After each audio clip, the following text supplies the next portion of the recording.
আপনারা শুনছেন মোহাম্মদ শাহ হাফিজ কবিরের লেখা সক্রেটাতেল ও প্লেটাতেলের সংলাপ বইয়ের মৃত্যু পর্ব। গল্পটি অডিও রূপান্তর করেছে টিম তাশউইক অডিও বুক।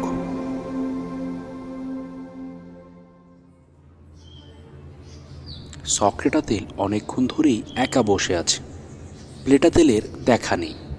দোকানি কাস্টমার বুঝে গান কিংবা রেডিও বাজায়। এখন সে হালকা টাইপের গান ছেড়ে রেখেছে। কাস্টমার বেশি নেই, আসছে যাচ্ছে পান বিড়ি নিতে। এই সময়ে দোকানের কিছুটা বিশ্রাম হয়, কেননা আর আধ ঘন্টা পরে ছেলে মেয়েদের কলেজ শেষ হলে অনেক ভিড় হবে, তখন ননস্টপ সার্ভিস দিতে হবে। সক্রেটাতেল অ্যাপিকিউরাসের দর্শনের উপর একটা বই পড়ছিল গভীর মনোযোগে, চায়ের দোকানের বেঞ্চে বসে। এই দর্শন মতে জীবনে সর্বাধিক আনন্দের উপর জোর দেওয়া উচিত। অ্যাপিকিউরাস উপদেশ দিতেন যে মৃত্যুকে ভয় না করতে, কারণ যখন মৃত্যু আসে তখন কেউ আর ব্যথা অনুভব করে না। অতএব তিনি যুক্তি দিয়েছেন যে মানুষের বর্তমান জীবনের সর্বাধিক উপভোগের দিকে মনোনিবেশ করতে এবং মৃত্যু নিয়ে কোনো চিন্তা না করতে। কিন্তু এই দর্শনের বিপরীতে অস্তিত্ববাদী দর্শনের জনপ্রিয়তা বেশ, যার মধ্যে যে পল সার্ত্র এবং অ্যালবার্ট কামুর সাহিত্যিক দর্শন অন্যতম।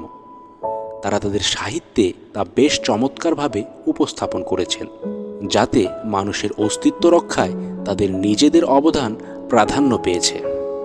তারা যুক্তি দিয়েছে যে মানুষের নিশ্চিত মৃত্যু সচেতনতা তার জীবনকে আরও অর্থপূর্ণ করে এবং বড় কিছু করার তাগিদ দেয়। তাদের মতে আমাদের অস্তিত্বের সীমা স্বীকার করার মধ্যেই আমরা আমাদের স্বাধীনতাকে আলিঙ্গন করতে পারি এবং জীবনের নিজস্ব উদ্দেশ্য তৈরি করতে পারি। সক্রেটাতেল মনে করে বাংলাদেশের স্বাধীনতা সংগ্রামে আপামর জনগণের অংশগ্রহণ ঠিক এমনই ছিল। তারা নিশ্চিত মৃত্যু সম্ভাবনাকে বরণ করে নিয়ে বৃহৎ স্বার্থে লড়েছিল। পুরো পৃথিবীতেই এমন উদাহরণ পাওয়া যাবে অনেক, যেখানে মুক্তিকামী মানুষেরা অস্তিত্ববাদী দর্শনের সাথে একাত্ম হয়েছিল। বাচ্চা টাইগার এসে সক্রেটাতেলের পাশে বসল। আজকেও তার মন ভালো নেই বলে মনে হচ্ছে। সেই কথা জিজ্ঞেস করার আগেই বাচ্চা টাইগার প্লেটাতেলের কথা জিজ্ঞেস করল, যেহেতু আজকে সে অনুপস্থিত। কিছুক্ষণ পর প্লেটাতেল আসবে বলে সে চুপ হয়ে মাথা নিচু করে রাখল। সক্রেটাতেল দোকানিকে 2 কাপ চায়ের অর্ডার দিয়ে বাচ্চা টাইগারের দিকে ফিরে তাকালো, বইটা পাশে রেখে। তারপর বলল, আপনার সমস্যা কি ঠিক হয়েছে? না রে ভাই, সব ভজগট করে দিয়েছি। রোজার সাথে সম্পর্ক শেষ আমার সাথে ও আর কথা বলে না। বাবাকে আর কিছুই বলিনি। আপনি যা চেয়েছেন তাই তো হয়েছে। আপনি তো বলেছিলেন অন্য আরেকটা প্রেম আপনি খুব সহজেই করে নিতে পারবেন, তাহলে তার সমস্যা হচ্ছে না। তা তো ঠিকই, আমার জন্য কত মেয়ে লাইন দিয়ে আছে।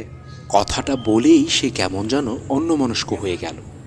কিছুক্ষণ চুপ হয়ে হঠাৎ দোকানে যখন চা দিচ্ছিল তখন আবার কথা বলে উঠল, কিন্তু আমি তো রোজাকে ভুলতে পারছি না। সব সময় শুধু তার কথাই মনে পড়ছে। সে আমাকে ফেসবুক থেকেও ব্লক করে দিয়েছে। আমার কিছুই ভালো লাগছে না। আমার মরে যেতে ইচ্ছে করছে। না, এমনটা কখনো ভাবেন না। মানুষ তার অস্তিত্ব বিনাশের অধিকার রাখে না। আমার কিছুই ভালো লাগছে না। না পারছি রোজার কাছে ফিরে যেতে, না পারছি বাবাকে সব খুলে বলতে। বন্ধুদের বলেছিলাম সাহায্য করতে, তারাও আপনাদের মতো বাবাকে সব জানাতে বলেছে। কিন্তু আমার পক্ষে তো তা সম্ভব না। জান চলে গেলেও না। আমি এক কথার মানুষ। বন্ধুরা আমাকে এখন সালমান খান ঢাকা শুরু করে দিয়েছে। এটা কি তেরে নামের জন্যে না দাবাংয়ের জন্যে সেটা বুঝলাম না। যাই হোক, আমি আত্মহত্যা করবো এটা ঠিক করেছি। আপনি আবারও ক্ষণিকের আবেগের বশে সিদ্ধান্ত নিচ্ছেন। মৃত্যু কখনো কোনো সমাধান হতে পারে না। আমার জীবনের কোনো মূল্য নেই, না আমার পরিবারের কাছে, না অন্য কারো কাছে। আমাকে বাসায় সবাই অপদার্থ বলে ডাকে।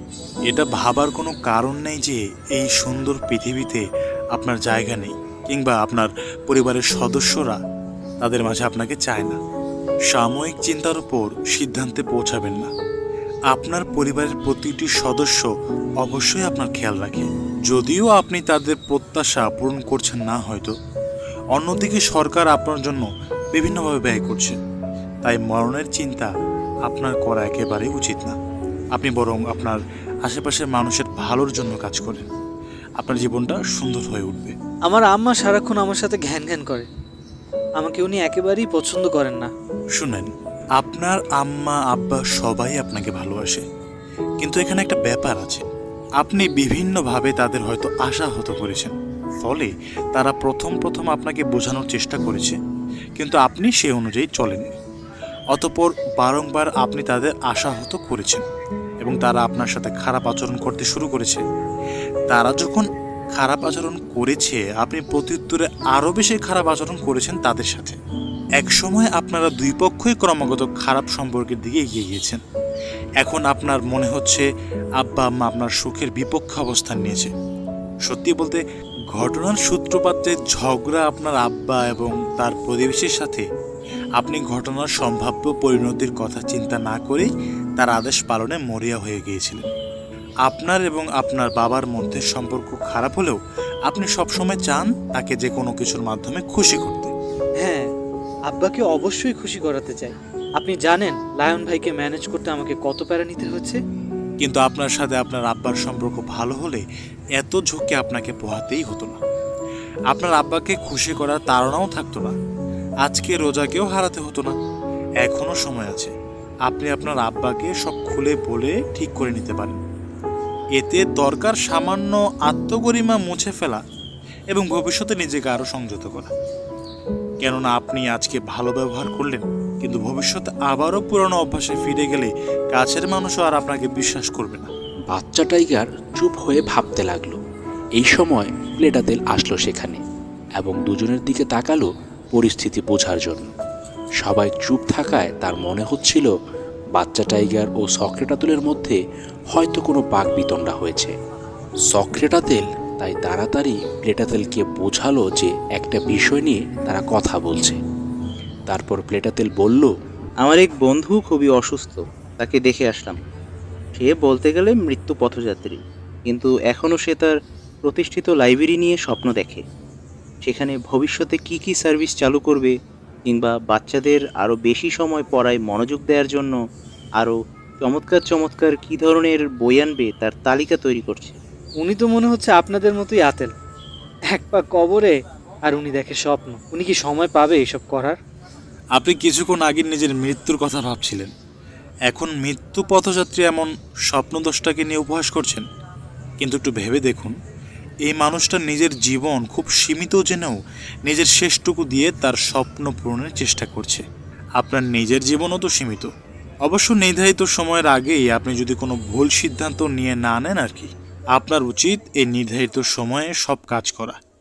আপনাকে ভালোবাসতে হবে, ভালোবাসা পেতে হবে, পরের জন্মে বিশ্বাস করলে সে অনুযায়ী চলতে হবে। আপনাদের এত নীতি কথা শুনে যদি চলতাম, তাহলে আমিও আতেল হয়ে যেতাম। চায়ের বিলটা আজকে আমি দিচ্ছি। সালাম, আপনারা ভালো থাকেন। বাচ্চা টাইগার এক প্যাকেট সিগারেট দিয়ে বিল পরিশোধ করে চলে গেল। প্লেটাতেল তার বন্ধুর কথা বিস্তারিত বলা শুরু করলো সক্রেটাতেলকে এবং তারা ডুবে গেল নানা বিষয়ে আলাপ করতে করতে। দূরে ইমার্জেন্সি সাইরেন বাজাতে বাজাতে একটা অ্যাম্বুলেন্স চলে যাচ্ছে। সেই দিকে সক্রেটাতেল তাকিয়ে দীর্ঘ নিঃশ্বাস ফেলল।